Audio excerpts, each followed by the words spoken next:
Reporte semanal. Los motorizados nos ponemos a la orden de la revolución con nuestros caballos de hierro para movilizar como sea este 6 de diciembre. Cuando tú dices movilizar es dar la cola, ¿verdad? No es movilizar como cuando alguien echa un tiro al aire y uno se moviliza lejos de los tiros. Si quieres disfrutar de todo este programa, suscríbete, baja la aplicación y disfruta de 7 días gratis de todo nuestro contenido. Vivo Play realmente te conecta.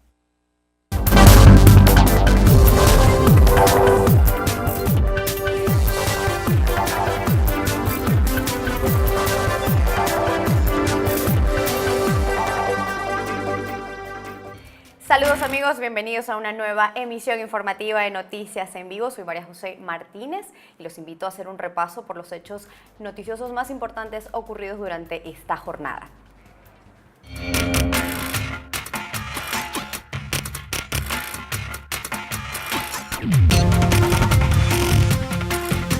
Abanderado como el candidato del cambio, Mauricio Macri, representante de la coalición opositora, es el favorito en las encuestas para la segunda vuelta presidencial. El empresario que cambió el fútbol por la política se enfrenta a Daniel Scioli, el peronista moderado y pragmático, proveniente también del mundo deportivo. Scioli, el candidato del oficialismo, ha logrado sobreponerse a los vaivenes de la política con el objetivo de alcanzar la presidencia. Vamos a conocer un poco más sobre la vida de estos dos hombres que disputan la primera magistratura de Argentina. El ingeniero civil y político de 56 años de edad, Mauricio Macri, es el candidato que propone terminar con la hegemonía del kirchnerismo en la Argentina, luego del histórico balotaje del 22 de noviembre. Lo que ya ha sucedido en el día de hoy cambia la política de este país. Siguiendo los pasos de su padre, uno de los empresarios más influyentes del país, Macri transitó en sus inicios por compañías como Citibank y el grupo Macri o Automotriz Sebel. Cuando se desempeñaba como vicepresidente de esta última empresa, fue secuestrado por la banda Los Comisarios, hecho que marcó la vida del aspirante. Quizá una de las actividades que más recuerdan los argentinos de Macri es su paso por la presidencia del reconocido mundialmente Boca Juniors entre 1995 y 2007, cargo que le abonó el camino al reconocimiento público. En 2001 fue acusado por supuesto contrabando al ser responsabilizado de enviar autopartes de Sebel Argentina hasta Sebel Uruguay y cobrar reembolso para importarlos como automóviles ensamblados. Muy similar a su contrincante del Frente para la Victoria, Daniel Scioli, los primeros pasos de Macri en la política fueron dados durante la gestión de Carlos Menem. En 2003 creó el partido Compromiso para el Cambio, pero fue en 2005 cuando se erigió como diputado nacional por su natal Buenos Aires, cargo que desempeñó hasta 2007, cuando interrumpió su mandato para dedicarse a la campaña electoral por la jefatura de gobierno porteño, que ganó en segunda vuelta con más del 60% de los votos y renovó en 2011 con 64%. Desde entonces, Macri ha sido involucrado en una serie de problemas judiciales, como el caso de espionaje de la policía porteña, origen de los fondos para financiar su campaña a la reelección de la jefatura y por hechos discriminatorios hacia personas con sobrepeso. Pese a estas imputaciones, Macri se ha presentado ante los argentinos como la opción del cambio. Según un sondeo realizado por el Clarín.com y Polit, el conservador superó al peronista Daniel Scioli en las encuestas con 63,05% de los votos, luego del histórico debate presidencial.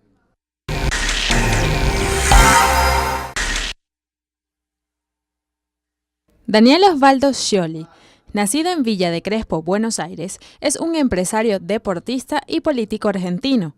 Durante su juventud, Scioli se desempeñó con éxito en la disciplina de las motos de agua, donde conquistó 8 campeonatos mundiales hasta que se retiró. Posteriormente, se dedicó a la actividad comercial en el negocio familiar Casa Scioli, una empresa que quebró y fue recuperada por sus trabajadores a través de una cooperativa. En 1997, comienza su carrera política al convertirse en diputado de la Nación y promotor de las políticas del menemismo.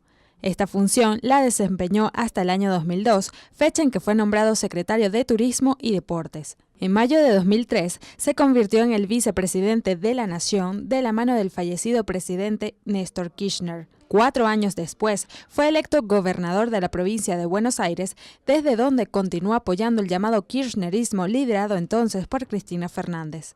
En 2011, Scioli alcanzó la reelección con el 55% de los votos, pero su legado no continuó, pues el pasado 25 de octubre, la candidata por la oposición María Eugenia Vidal venció al aspirante oficialista de la llave Scioli, Aníbal Fernández. En su gestión como gobernador, Scioli aprobó leyes como la de la fertilización asistida gratuita, la ley de adopción, derecho a la vivienda y a un hábitat, la excepción de impuestos a jubilados y pensionados propietarios de un inmueble bajo ciertas condiciones, reformas de infraestructura y repavimentación y seguridad pública. No obstante, en 2014 tuvo que decretar una emergencia en seguridad por el incremento hasta el 10% de homicidios dolosos, intentos de robos y hurtos consumados. Ahora, Scioli intenta llegar a la presidencia por el Frente para la Victoria, el partido de Cristina Fernández, aunque asegura que el kirchnerismo se acaba el 10 de diciembre. Revisamos algunos de los hechos que marcaron la contienda electoral de la mano de nuestro compañero José Zapata. La tensión va más allá del sorpresivo resultado de la primera vuelta, cuando Scioli salió victorioso con un frágil margen de 3 puntos, aun cuando las encuestas apuntaban una clara victoria del candidato oficial. Y es que el pasado mes de agosto, durante las fuertes precipitaciones e inundaciones en Buenos Aires, el exgobernador de la provincia no estuvo presente. Scioli alegó que se encontraba de viaje en Italia para someterse a un tratamiento médico. Los reproches en su contra se hicieron presentes nuevamente tras su ausencia en el primer debate de candidatos la noche del 4 de octubre.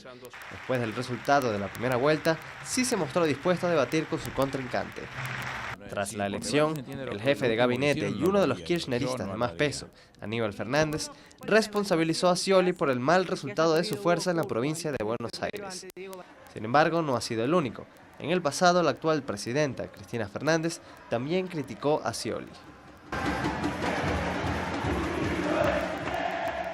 Mauricio Macri, por su parte, ha enfrentado denuncias de corrupción durante los últimos 12 años y los fondos de su campaña han sido cuestionados. El candidato a diputado por el partido Propuesta Republicana, el empresario Fernando Niembro, fue acusado junto con Macri por supuestas irregularidades en la firma de más de 170 contratos entre una de sus empresas y el gobierno de la ciudad de Buenos Aires, liderado desde el 2007 por el candidato presidencial. 3 semanas después del escándalo, Niembro renunció a su comando de campaña. La expresión de ese demonio del capitalismo. También pesa en los hombros de la coalición de oposición la campaña de miedo kirchnerista en su contra, Patria o Macri, un grito político que se ha intensificado en los últimos días y que augura que la victoria de Macri significaría el regreso del neoliberalismo y el fin de algunas de las políticas insignia del gobierno de los Kirchner. José Zapata, Vivo Play. Seguimos con más información. La contracción en la capacidad de compra de los venezolanos es tan severa que por primera vez la pobreza superó la pobreza no extrema. Así lo reflejan los datos de la encuesta sobre condiciones de vida 2015, elaborado por universidades públicas y privadas de ese país. Venezuela es el país que más ha aumentado la pobreza extrema y no extrema en los últimos 2 años. Esto según datos que maneja el sociólogo Luis Pedro España. Estamos alcanzando un 73% de hogares que no tienen el ingreso suficiente con los cuales satisfacer sus necesidades básicas. 40% de esa pobreza es pobreza reciente. La noticia mala es que si seguimos con las políticas públicas, las políticas económicas y las políticas sociales que estamos desarrollando, pues entonces esos hogares no solamente no van a poder salir de la pobreza, sino que pueden caer en pobreza estructural. Las distorsiones actuales de la economía venezolana podrían incidir en los resultados del próximo 6 de diciembre. Yo esperaría que la población entendiera que los controles de precios no resuelven nada, que es necesario avanzar en una dirección distinta con muchísimo cuidado. Si la población lo entiende de esa manera, es posible que el resultado no favorezca al gobierno. ¿Hay algo? El tema de que el voto es secreto, efectivamente se ha hecho un gran trabajo, sobre todo la oposición ha hecho unos avances importantes junto con los organismos responsables de esto para que cada vez sea más confiable el momento del voto. Estudios recientes reflejan que 1 de cada 5 hogares de la nación suramericana fue víctima de la inseguridad en el último año. La Asamblea Nacional puede tener un papel muy importante en romper con la impunidad. Tiene que ver con una labor muy importante en lo que es reclamar a las propias autoridades, a los ministros, a los funcionarios policiales el cumplimiento de su función. Al menos 14% de la población venezolana tiene muy bajos niveles de confianza en el sistema de justicia penal de la nación suramericana. Así lo revelan los datos de la encuesta Condiciones de Vida 2015 elaborada por universidades públicas y privadas de ese país. Para Vivo Play, Andrea Cedeño. El desempleo, la inflación y la crisis económica ha reducido el nivel de vida de los brasileños tras años de bonanza en los que pudieron mejorar sus condiciones. Las periferias de las grandes ciudades son las que más lo notan. Hubo un tiempo en el que la vida financiera de los brasileños mejoró. Con la ayuda de programas gubernamentales como la Bolsa Familia, muchos consiguieron engrosar sus ingresos. Pero la actual crisis económica, con altos índices de inflación y desempleo, ha devuelto a mucha gente a la pobreza. Mantener las necesidades básicas de la familia se vuelve un desafío. Precisa de ropa, una sandalia, no puedo comprar. Mis hijas necesitan ropa y calzado y no me lo puedo permitir. También necesitamos cosas para la casa, pagar las facturas. No tenemos cómo, estamos desempleados. Para este economista, la situación más grave se da en las grandes ciudades. En particular en las periferias de las grandes ciudades brasileñas, donde no hay mucha presencia del Estado, donde no hay mucha seguridad, se ve un fuerte deterioro. Es bastante preocupante en todos los sentidos, social, político, de seguridad. Y detrás de las cifras, el día a día de una gran cantidad de brasileños es cada vez más difícil.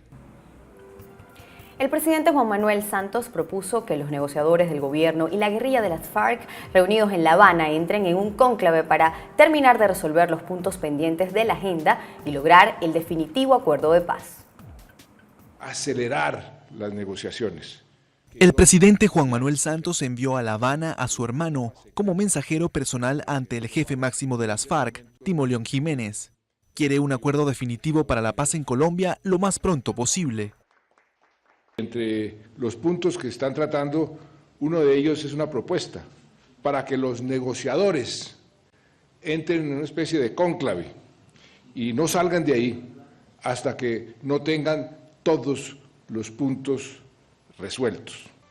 De firmar la paz, las partes ya acordaron convocar a presencia internacional que se encargue de su aplicación, pero el diálogo sigue en curso con algunas divergencias. Mientras tanto, el gobierno colombiano suscribió un acuerdo de cooperación con Estados Unidos para financiar programas de desarrollo en las zonas afectadas por el conflicto. Mi gobierno apoya los esfuerzos por alcanzar una paz inclusive y sostenible. Este es el principal objetivo de este acuerdo bilateral de cooperación por $636 millones para los próximos 5 años. El gobierno y la guerrilla alcanzaron consenso parcial en reforma agraria, drogas ilegales y participación política de los rebeldes. Pero todavía quedan por definir la reparación de las víctimas, la dejación de armas y el mecanismo de refrendación de los acuerdos. Hemos avanzado como nunca antes. Representantes de ambas partes coincidieron el jueves en que están más cerca que nunca de poner fin al conflicto de medio siglo en el país. La fecha tope que se trazaron para firmar la paz definitiva es el 23 de marzo de 2016, pero no descartan poder hacerlo antes. Y cambiamos de tema. Culminó la toma de rehenes en un hotel de Mali que este viernes fue atacado por hombres armados durante 7 horas. Al menos 3 personas murieron de las 170 que fueron detenidas. Entre los fallecidos se encuentra un ciudadano estadounidense, un belga y 3 de origen chino. La comunidad internacional ha repudiado los hechos. El grupo yihadista Al-Murabitun reivindicó la toma de rehenes de este viernes en un hotel de Bamako, en Malí. El atentado, en el que más de 100 personas fueron secuestradas, dejó al menos 27 muertos. Los hombres armados permanecieron atrincherados durante 9 horas, mientras fuerzas especiales malienses y extranjeras reconquistaban piso por piso el establecimiento. Según la cadena televisiva Al Jazeera, el grupo Al-Murabitun, fundado en 2013 y afiliado a la red Al-Qaeda, reclamó la autoría del secuestro. Las fuerzas policiales descubrieron inicialmente 18 cuerpos en el interior, pero el saldo final, según una fuente militar, es de 27 muertos. El secretario general de la ONU, Ban Ki-moon, condenó lo que para él es un horrible ataque terrorista, y el presidente francés François Hollande pidió a sus compatriotas que se hallan en países sensibles que tomen sus precauciones. Y a una semana de los violentos ataques en Francia que acabaron con la vida de 129 personas, París, la llamada Ciudad de la Luz y capital del amor, intenta volver a la normalidad en medio de un ambiente desolador, marcado por la huella del terrorismo. Ana y Miguel, de Burgos, tuvieron dudas, pero aquí están. Llegaron ayer a este hotel, situado además en el barrio de Los Ataques. Pues lo organizamos hace cosa de un mes, pero llevaba ya pensado tiempo, pero hace un mes cogimos los vuelos, más o menos. ¿Y os habéis replanteado venir después de los atentados del viernes? Sí, pero sobre todo aparte ha sido la presión de las familias, los amigos, de todos diciendo, pero de verdad te atreves a ir, pero estás segura, a ver si te va a pasar algo. Hemos visto que ya estaba un poco más tranquilo y aparte tenemos a algún amigo que está aquí y nos ha dicho que está ya bastante normal ya. Esta mañana se van a Euro Disney, una de las atracciones turísticas más afectadas. Poca gente en el metro por miedo a más atentados, tiendas vacías cerca de los ataques, anulaciones en los hoteles, terrazas con poca actividad. A unos metros de la sala Bataclan, los comerciantes no quieren explicarnos cómo se ha resentido su negocio. Los clientes dicen esto. ¿A ti no te da ningún miedo el hecho de venir a una terraza tan cercana a todo lo que ha pasado? Sí, claro que me da miedo y vivo muy cerca de todo esto. Claro que las cosas han cambiado, pero hay que seguir las cosas y trabajar y... Estamos mejor, aún tenemos miedo, pero vamos dejando atrás el shock. Una semana después yo sigo triste. El miedo sigue, pero tenemos que volver a la normalidad por más difícil que sea, dice.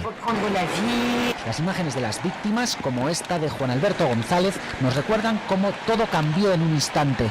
No tenemos miedo, reza este cartel delante de la sala Bataclan, con el anuncio del concierto de los Eagles of Death Metal todavía en su sitio. Y a la par de esta situación, Moscú continúa su ofensiva en contra del Estado Islámico en una operación que se incrementa luego de los atentados de París y la voladura de un avión ruso en Egipto. Por los nuestros y por París es el mensaje que pilotos rusos escriben en los misiles que lanzan sobre posiciones del grupo Estado Islámico en Siria. El Ministerio de Defensa ruso publicó las imágenes este viernes, jornada en que continuaron sus bombardeos por aire y por mar. Una operación que arreció tras los atentados de la semana pasada en París, que dejaron 129 muertos. También luego que Moscú confirmara que el avión civil ruso estrellado en Egipto con 224 personas a bordo fue blanco de un ataque con bomba. Dos sangrientos eventos reivindicados por los yihadistas. Rusia y Francia decidieron trabajar en cooperación contra el Estado Islámico en una alianza inédita desde la Segunda Guerra Mundial. Ambos coinciden en atacar Raqqa, capital del autoproclamado Califato de los Yihadistas, en el norte de Siria, pero divergen sobre el futuro del presidente Bashar al-Assad. Y el Consejo de Seguridad de la ONU pidió a los países que usen todas las medidas necesarias para luchar contra el Estado Islámico en Irak y Siria. Esto después de haber aprobado por unanimidad este viernes una resolución propuesta por Francia. Entre tanto, la Comisión Europea se comprometió a extender los controles en las fronteras del bloque y modificar el acuerdo de libre circulación de personas para reforzar su seguridad. Los ministros del Interior de Europa se reunieron de emergencia en Bruselas para reforzar la seguridad regional tras los atentados de París. Decidieron de manera inmediata implementar controles sistemáticos en las fronteras externas del bloque y reformar el acuerdo de Schengen, que garantiza la libre circulación de personas dentro del espacio europeo. La Comisión Europea se comprometió a presentar antes de finales de año un plan para reformar el Código de Fronteras Schengen, para pasar a un control sistemático y obligatorio en todas las fronteras externas de todos los viajeros, incluidos aquellos que se benefician de la libre circulación. Alemania pidió un mayor intercambio de información de inteligencia entre los socios. Naciones Unidas advirtió que las restricciones de circulación en los países de Europa del Este venían generando un drama humanitario entre migrantes y refugiados que toman la ruta de los Balcanes hacia Europa Occidental. La justicia francesa investiga si 2 atacantes que se inmolaron en París durante los múltiples atentados pasaron por Grecia. El gobierno español de Mariano Rajoy evalúa la conveniencia o no de sumarse a la lucha contra el yihadismo, una decisión en la que Rajoy intenta apoyarse en las fuerzas políticas de su país para no dar un paso en falso justo cuando falta un mes para las elecciones presidenciales. Que aumente o no la participación española en misiones de lucha contra el yihadismo es una decisión en la que el gobierno quiere ir de la mano con el resto de grupos políticos y más a un mes de las elecciones.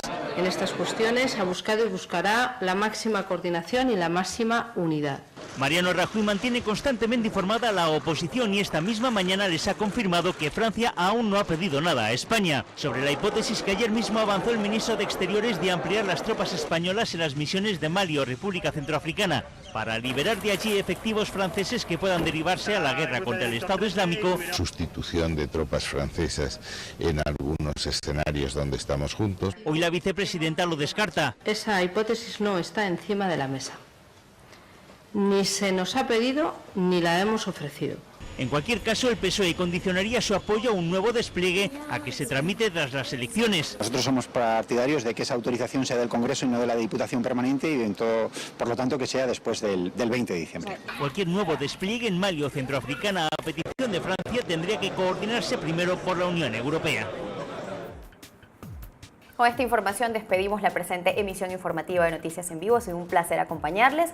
No sin antes invitarlos a que continúen atentos a la programación de Vivo Play. Recuerden que el domingo haremos cobertura a las elecciones presidenciales en Argentina. Soy María José Martínez y les deseo feliz fin de semana.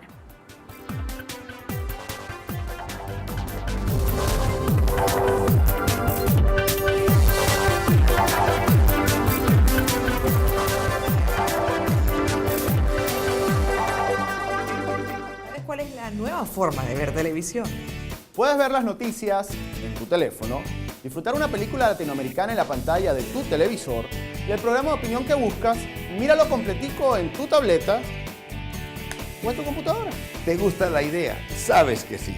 Entonces ve a la pestaña que dice Regístrate, escoge el plan de suscripción que más te guste y luego en tu smartphone descarga la aplicación y listo. Vivo Play realmente te conecta.